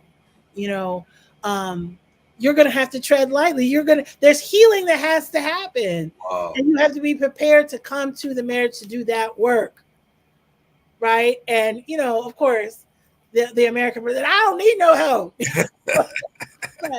but it's 26 years this year. Wow. Yeah, Congratulations. Congratulations. Yeah. Mighty, mighty, mighty. These are the examples, and you have adult children, so it worked. You know what I mean? Right. It really worked. You're an example for the community. I have a I have another tough question for you, because I'm just coming forward from Jamaica. I'm down there with my Ras Tafari brethren and sistren, and a lot of them, I'm not going to say all of them, but a lot of them want to be in polygamous relationships. One wife is not enough. They don't have the economic resources to do that, but this is what my brethren, this is where their minds are. How does the eyesight of the institution of polygamy in marriage? You know, I'm not going to say I'm against it, but I will say that there are special circumstances that allow that to work. And if those circumstances are not in place, namely that the eldest wife has said, I want to invite someone else in. This is not choosing based on lust, based on looks, another person, but that we may need more financial help. We may need more legal help in this family. We may need more education help in this family. Maybe we should invite somebody else in who has that savvy. If those kind of criteria aren't met, then what are we doing except bringing confusion? And it is so easy to say that's the African way. Yes. You know, that we can say that with great ease. But look at the confusion that spirals out from that. If we look at even like somebody iconic like Bob Marley, you know, how there's, you know, now the siblings, they look so nice when they're on stage. They look so brotherly. But we have heard the stories that it's not always like that. You know what I'm saying? You leave a generation to go at each other's throats. You know, we have to I think, long term and be more long-term and engaged thinkers. What are you leaving here in terms of inheritance, even for one child or one set of family children, much less 3 or 4? You know, can you really settle those households? Let's put money out of the picture. Emotionally be there for all those people in all those different households. But what if I send my son a Air Jordan on his birthday? That's not enough. That's not it. No, that's what I'm saying. It's not the money even for me. You know what I'm saying? No, it's being present for the natural vicissitudes of life that humans will go through and they need a father for. You know, I really consider the absence of my father, you know, post all of the breakup in our home, a handicap. It's a handicap that you live with. Yes. That you learn to live with, even as an adult. You know what I'm saying? We need our parents. What are we talking about? I mean, it just sounds like confusion and the whole stylized baby mother, baby mama. I just feel like we need to ask ourselves for more, as my coach says. Ask yourself for more. You know, is this the best that I can do? Right? And we saw even a family like the beautiful family of Nipsey Hussle when he passed, because the marriage was not legally set, then the inheritance looks shaky, right? Yes. And we're not sure who got what, you know? I'm Yes. saying that marriage secures you. It secures the future. We don't know it, right? It's the safest place for you to give birth in, provided that we vetted this human being, right? And Um, I think that's important, that marriage is an institution that benefits children oh, the most, yes, and gives them that right, when they are a product of this union. And this is why the wealthy use it so much as a vehicle, right, to transfer that wealth from generation to generation, and as you said, to create political stability within warring nations. right. Marriages was the norm. I want to just ask the viewers, if you have any questions. We have Dr. Asantewaa Oppong Wadie here on Lion Talk Live. We are going deep into celebration of the union of the Dejazmatch Tafari and Princess Menen. We're talking about the institution of marriage in general. We're talking about healthy marriages, because we want to promote this within the Rastafari liberty. To build Zion, we need stable structures, stable families. It's a way to minimize the potential for trauma based on outside forces. So we are heavily promoting marriage. I've been married 17 years to my queen. This year, we've been together over 20 years consecutively. So this is something that we're living, and I can tell you the benefits as a brethren. And one of the things I wanted to also, for the brethren, the time to get married, in the autobiography of His Majesty, he says that after he was governing Harar for a year, and he had, achieved some accomplishments, that he decided, along with his family, that the time had come to marry. And I want to emphasize that there were some things in place before marriage. He had a stable income. He was a governor. He had achieved a certain level of success on the path of his purpose. So even the time as a brethren, when you look for a wife, you need to have certain things in place to ensure that you're ready. And this is where we want to get rid of this romantic notion, where you have a crush on somebody and then you have not spent the time to build yourself as a brethren, and then you're trying to bring someone into a union. We have to re-educate our sons and our daughters. How do you, in terms of, raising a wife? Because a wife is not just a regular person. How can we ensure that when we are talking to our daughters, and I'm raising a daughter, and I always tell her, I'm raising her to be a wife. I don't want her to be a side chick. I don't want her to be a auntie, a hot auntie. I want her to be a wife. From a female perspective, talk to us about, raising a wife, because not just about the marriage. The marriage is only one day. right. What is it about a wife? What is different about a wife than just a single person? Yeah, I think as a wife, you have skin in the game. You are vulnerable.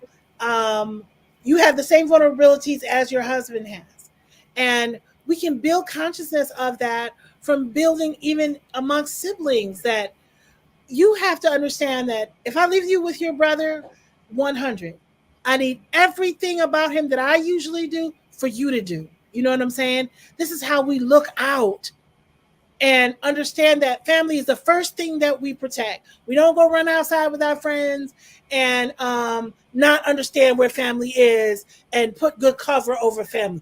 Family is the first thing we protect, right? And it prepares us as we take care of each other in the unit that we are born in, to then move to another unit where this person becomes my focus and the children that we produce becomes my focus, and where I understand that that's the first thing I protect, like we saw with Empress Menen. Her uncle her grandfather came to her like, it's time to leave, Ras Tafari. At this point, we got something else for you. And she was like, okay, thank you. You've moved me around enough. No, I will not be going. I will not be going. She was ready then. That's a wife. We're building something here. We're constructing something here. It is of importance to me. There was a time when I didn't know better. I do now. No, I prioritize family. I make family first, right? She was on her way to her brother's funeral. And as we know, she had few siblings, but her younger brother passed away, unfortunately. And she was on her way when she learned of the accident that happened with His Majesty in the boating accident that he explains in his biography. She turns around from her brother's funeral and goes back to take care of home and house first, right? Because it's something you have to hyper protect, right? Just like a tender plant, or you got to build up its robustness, right? You can't turn your back on it, And I think we start to teach that in home, when we start to teach care for each other.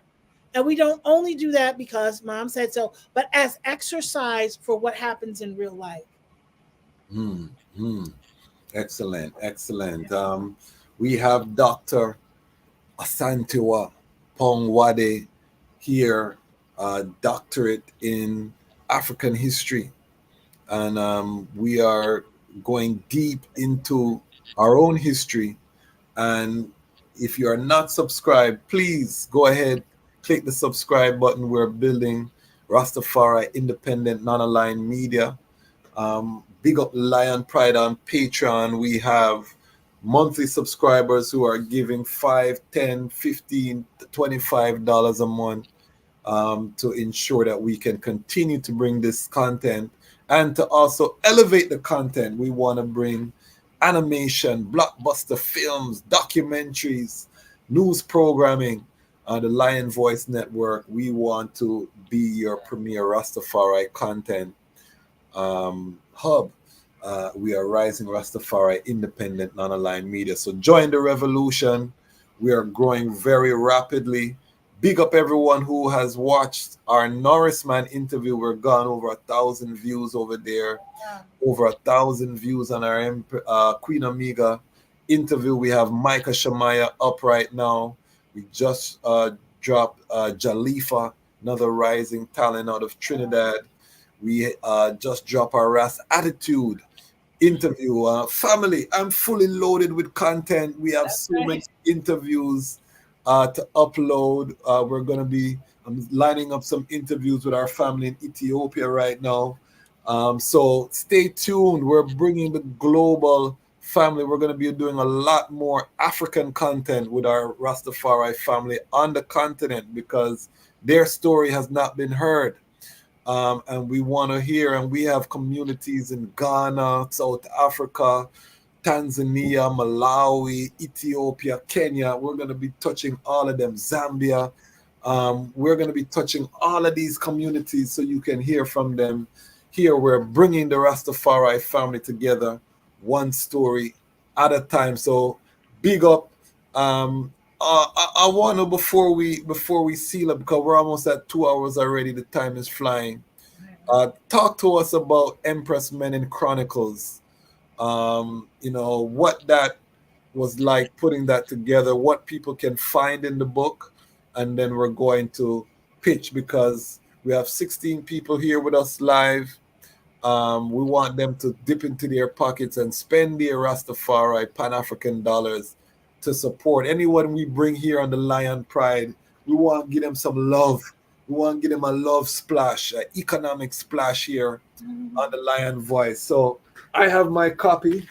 I have a signed copy just to show you how real the reading Ras. This is the reading Ras. I don't know if you can see my signed copy here. Right. Talk to us about the Empress Menen Chronicles. Yes, so like I said, it was a natural growth out of Empress Menen Day and people asking for more information. I need to say this to your listeners, that the book is on back order. So if you go on to Menen Chronicles today, you can leave your information that you are ready to order. Um, and I think our orders will be rolling through in the fall. Um, so always, I'm so grateful for an opportunity to share about the Empress Menen Chronicles. It has become, so large in my life, like life's work. My vision was to invite sisters to, you know, include their voice and to put out academic articles on Her Majesty. And this really is because when I started researching Empress Menen and Ras Tafari women, period, there were a lot of non-Black people writing about Black women. And that was, um, you know, unpalatable to me. You know what I'm saying? Namely because if you haven't lived this experience, it's hard to know it. And so I appreciate what they have out there. I just wanted a source that was Black, talking about it. And the Chronicles is that way. We didn't get what we wanted, the outpouring of sisters coming in. But I have to say, since it's been published, sisters have called me from all over, like, I didn't know that was your vision. I'll certainly submit. And so there are other editions that are coming out. But our focus right now is to keep it independent. We haven't given it to a publisher, only because the publishing world has, some traps in it. And I wouldn't even call them traps. It's just so that the book benefits the publisher and benefits you, the author, and makes profit for the publisher. There is a whole lot of bills on the table with that. Yes. So we've tried to keep it independent, funding it out of our own pocket, and there are pauses in that.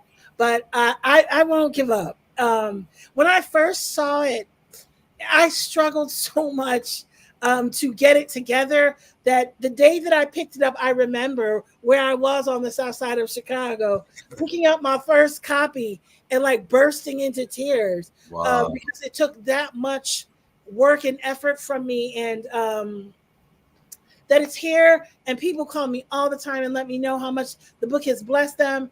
I'm just grateful. And like I said, more to come. Right now, you can leave your information on the website so that we'll know that you're on the waiting list when the book comes back into print.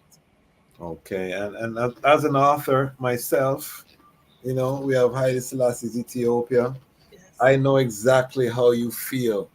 The first time I held a physical book in my hand was, an experience not like no other.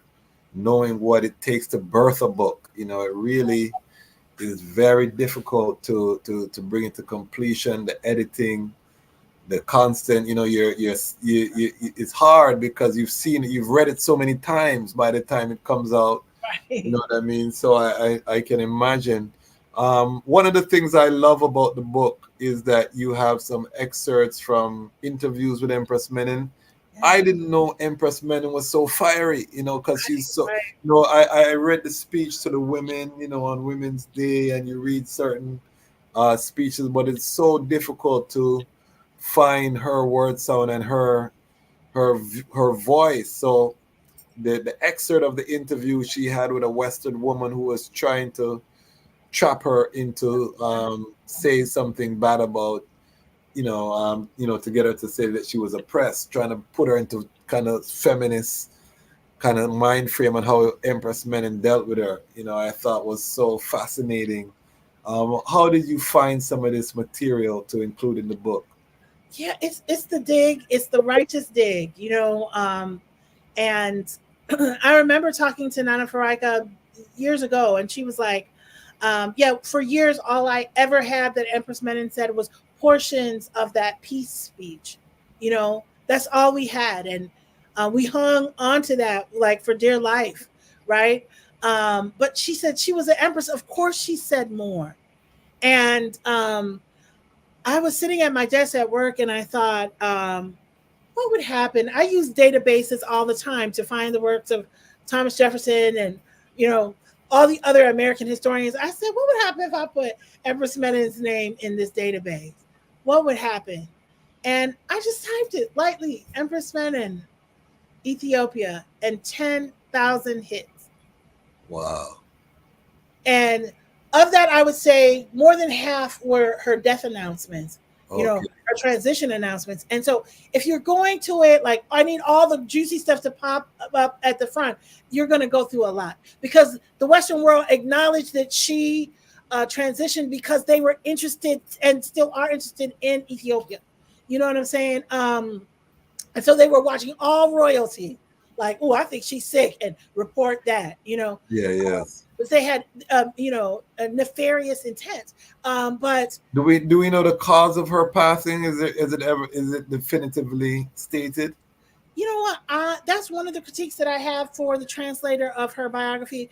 She, with I would say the greatest amount of disregard for the family and for her. She puts all her medical business out there and says, oh, she had high blood sugar, she had this, she had that, and I don't see them treat their own royalty that way. I don't know how Queen Elizabeth died. Yes, I don't yes, know that question is even allowed to be asked. You know yes, what I'm saying? We're just supposed to accept that she died peacefully, surrounded by family and friends. That's what they told us. And yes, so I would say, in her work, she gives her own reasons in yes, italics for why she thinks Empress Menen died. Take it with a grain of salt. I just don't think that sort of thing yes, is handled in that way. Uh, we can see that at the time of her transition, several things had transpired in the family.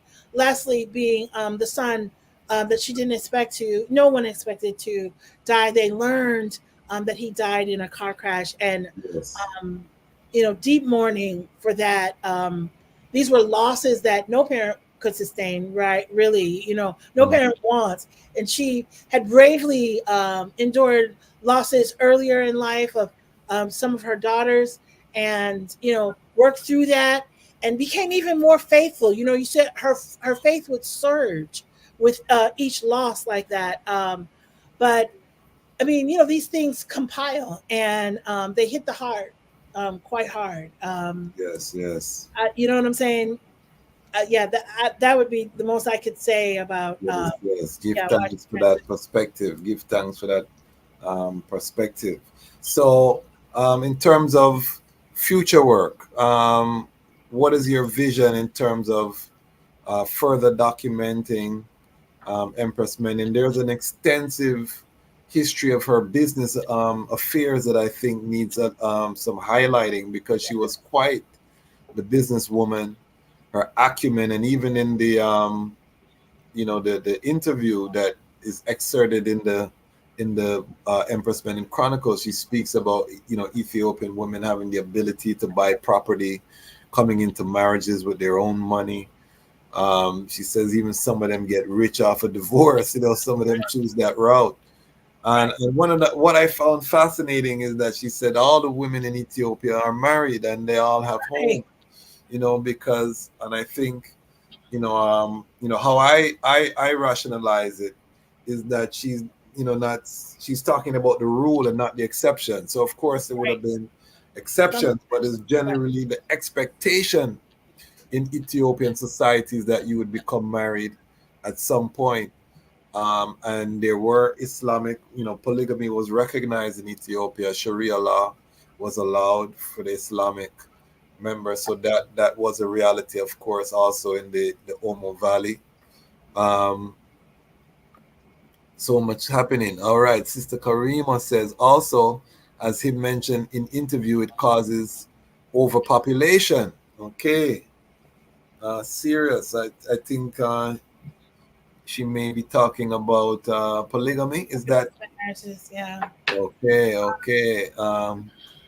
I would love to see that interview. There's so much information, and I love that we have scholars now that are traveling to Ethiopia to get the primary sources. Because I agree, we give thanks for Edward Ullendorf in particular, all of these uh, great, the Pankhurst family, but I think Africans need to Yeah. examine, and then even more importantly, Ras Tafari need to examine. I always said for myself, as I write my volumes, I need to learn Amharic so I can read Yes. this as an original text, and then I also need to learn the is, because to really do the research, from the primary sources. As you say, a translator misses so much.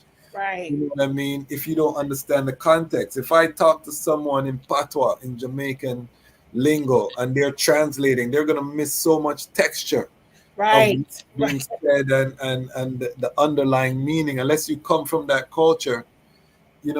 Yes, you'll translate it. It might be a one-for-one translation, but so much is lost Right. in the translation. So I think it's crucial, as Rastafari, having the heretical third eye open, that we learn these primary languages, we do our primary research, we dig in the archives ourselves, and we do what we have to do. Sister Africa's asking, question: how do we teach more about this to younger audiences today? I'll let you answer that. Yeah, you know what I would like to do here, to Jasmine Kwasi, is to invite you and to your listening audience to attend an Empress Menen Day Chicago, because this is where we put out the most recent. And so we've done a documentary called Empress Menen in Her Own Words, and we did it as a gallery tour. And Sister Africa Porter has been my co-host Okay. for a year, for all the whole length of. Okay, so you know Sister Africa. Okay, I didn't realize. And we have thought together. How do we, we're speaking essentially to the adult African American male and female, but how do we get younger people? What do we do? How do we get this information to them, and seeking for ways to digitize, as I say, things so that it's more appealing to them. Do a children's version of it. When we were in COVID, Sister Africa and I, we ran Amma meets the Empress, and Amma's like 8 years old in that story, a digitized version that you can play for your children at home, uploading it to YouTube so that children get it, right? But the most important things that Empress Menen says, I want you to know that I stand 10 toes down with Nana Faraika when she said Empress Menen was hidden from us. What they have put out as the peace speech, there's a reason why the New York Times has that speech splattered across the page in big print. There's a reason, right? In ways, although there are ways to interpret it that where it is fiery, it is actually a very accommodating speech.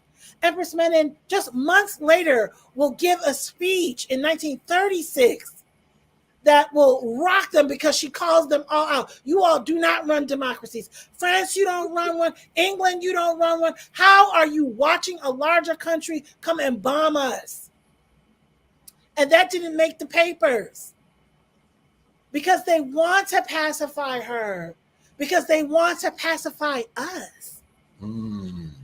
So that when you look at her, well, she was demure, she was quiet, she was a woman of prayer. I've heard that so many times at Bingy's, she was a part of the church. No, she was political. Yes. She was part of the world. Times Magazine, if I don't have my quote wrong, actually said at the end of her physical stay here on the earth, she had no political engagement. How is that possible? How is that possible? This is someone who spoke directly to governments. As we said at Empress Menen Day, when she released the peace speech, they blocked her speech that was supposed to air on CBS in the United States. This isn't a small woman. I'm just trying to build the larger picture. Her speech was supposed to air on CBS radio in the United States. And if you go back and read the log for CBS, you will see her name clearly written there. Wow. For that speech that was supposed to happen in September 10th, 1935. It was scheduled to air. What happened, and we got the original recording and we played it at Empress Menen Day. As soon as the announcer said, the next voice you will hear is Empress Menen, what you get is an interrupted Morse code signals, sirens going off. You don't even get to hear the first utterance of the Empress's words. Wow. Right? They would totally squash her out. And then later, when they read the speech and saw that there was no threat that they could, ascertain, they then put it in their papers. right? And so in 1936, she went via Russia because she said, if I go through the United States and Britain, they're going to block this speech. I'm going to go via Russia so that the speech is going to get out. But the Italians interrupted again. Wow. So that speech was not heard, and nobody put it in their papers because she lit fire under all of them. So you all should be ashamed to call yourself like democratic, that you're here for peace. She called them out. And I feel like as someone who wasn't so much involved with visiting, governments in other countries, she could run. She could say what was in her heart. She didn't have to be diplomatic. His Majesty always diplomatic. She just told them, Yes. right? You should be rocked to shame based on your behavior. So the fiery side of Empress Menen, we love that side. We bring that side out. I would like to share Empress Menen in her own words. We have to think about how we share it, but to share that because it's a documentary unto itself, and it can, once you run it, you can see the whole thing. Yeah, Give her own words where she takes them on one-on-one, and I just feel like you get a better understanding. And I also want to add, if you want to reach young people, support the Lion Voice Network financially. I know animators. We have plans to animate some stories. We have to get into animation for the young people. It's easier for them to consume. Yes. You know what I mean? The bright colors, the movement. You know what I mean? For young people. We can tell compelling stories in that format and make it exciting for them, so that it's not like you're forcing them to learn. They're just watching entertainment and they're being educated at the same time. I think that's our best option. Sister Karima is here starting some trouble with our Caribbean brethren, because she said, as him said in the interview when asked about concubines, it causes overpopulation. This is already a problem for humanity. A lot of our brethren, particularly in the Caribbean now, light of fire, have fallen into the concubinism. And that is what we call these women that you don't intend to marry, but you're being intimate physically with these women. I born Gallus, over here on the Lion Voice Network. We don't support the womanizer lifestyle that many brethren have fallen into. It's an easy trap, because one of the hidden secrets of Ras Tafari as a brethren is that when you put on the locks, you do become very desirable to many sistren. I didn't know that. Is when I came Rastafari, I was seeing the attention. And I was like, okay, I never know. I thought the pretty boys were running the place. But that power, once you take on that divine principle, it can lead you into trouble if you're not disciplined. And this is why His Majesty, in his speech to the University College of Addis Ababa on leadership, he says that leaders must have high moral restraint and control of their bodily functions and desires. You know what I mean? And discipline is a basic ingredient of morality. These are utterances that His Majesty has made, and these are utterances that have kept I on the straight and narrow path, and it's required for us to rebuild our families, because part of this Armageddon struggle for brethren is really rebuilding the family structure, and that's going to take discipline. So I really, again, give thanks for this reasoning. Give thanks for the work that the eye is doing. We have reached the 2-hour mark. So I'm just going to ask the eye to say your final words, sound. Leave us with some final wisdom, and let the people know again how they can reach the eye, how they can support the eye movement, because it's not just about the Lion Voice Network. It's about all of the guests who come on here. They are part of our extended family.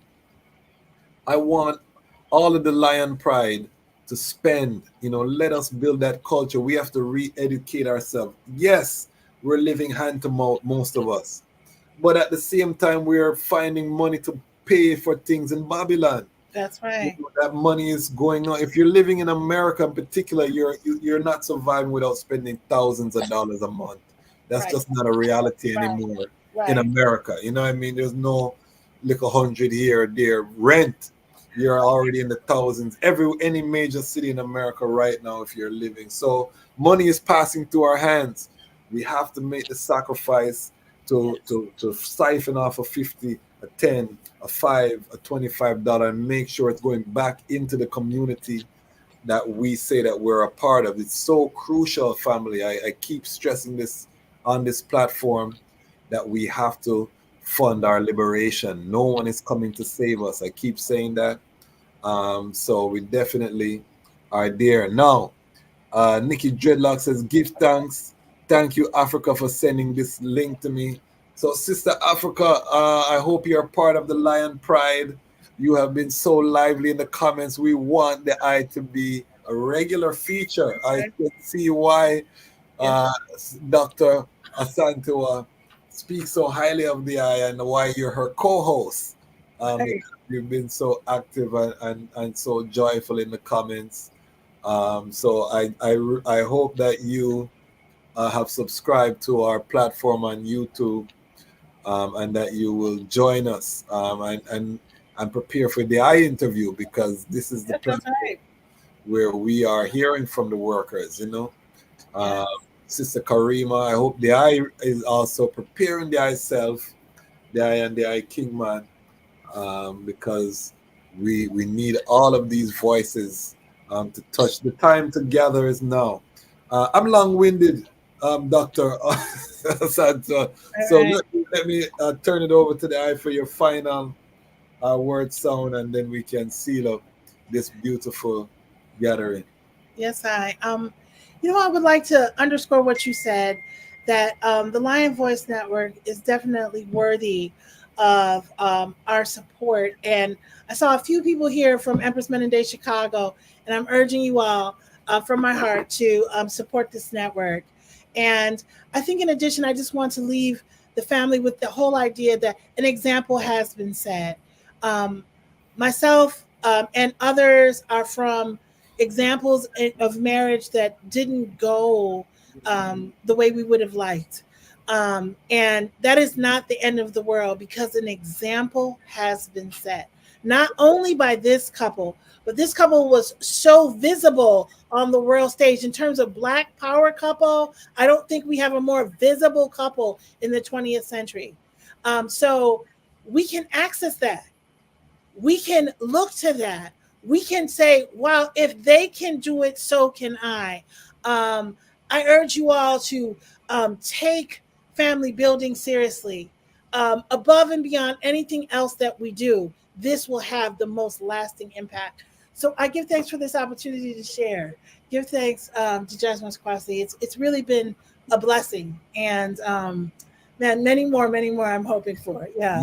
Yes. You're a regular now. This is number 3. This is your 3rd visit on the network. So if you haven't seen our Empress Menen episode with Dr. Asantewaa, and then we just did the birth of Ras Tafari episode with Dr. Kadamawi Knife, one of my favorites.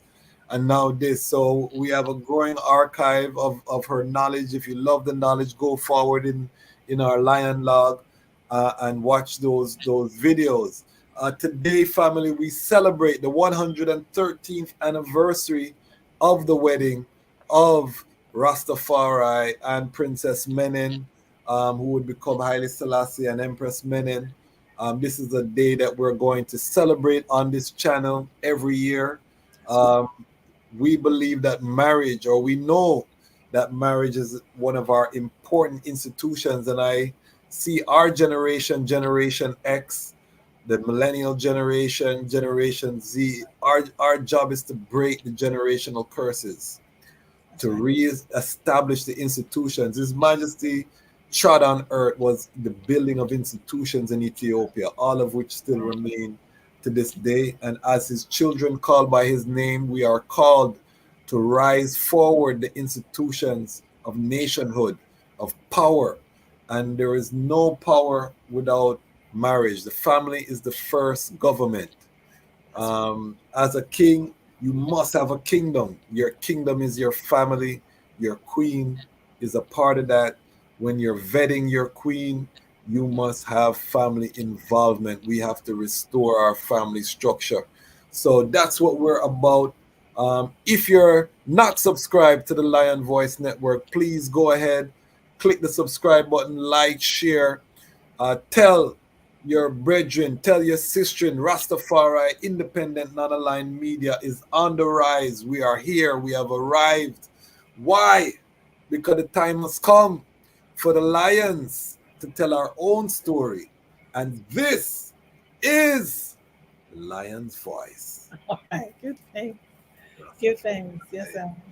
As is I, Yes, sir. love and Right. strength. Yes, sir. Blessings, blessings, blessings.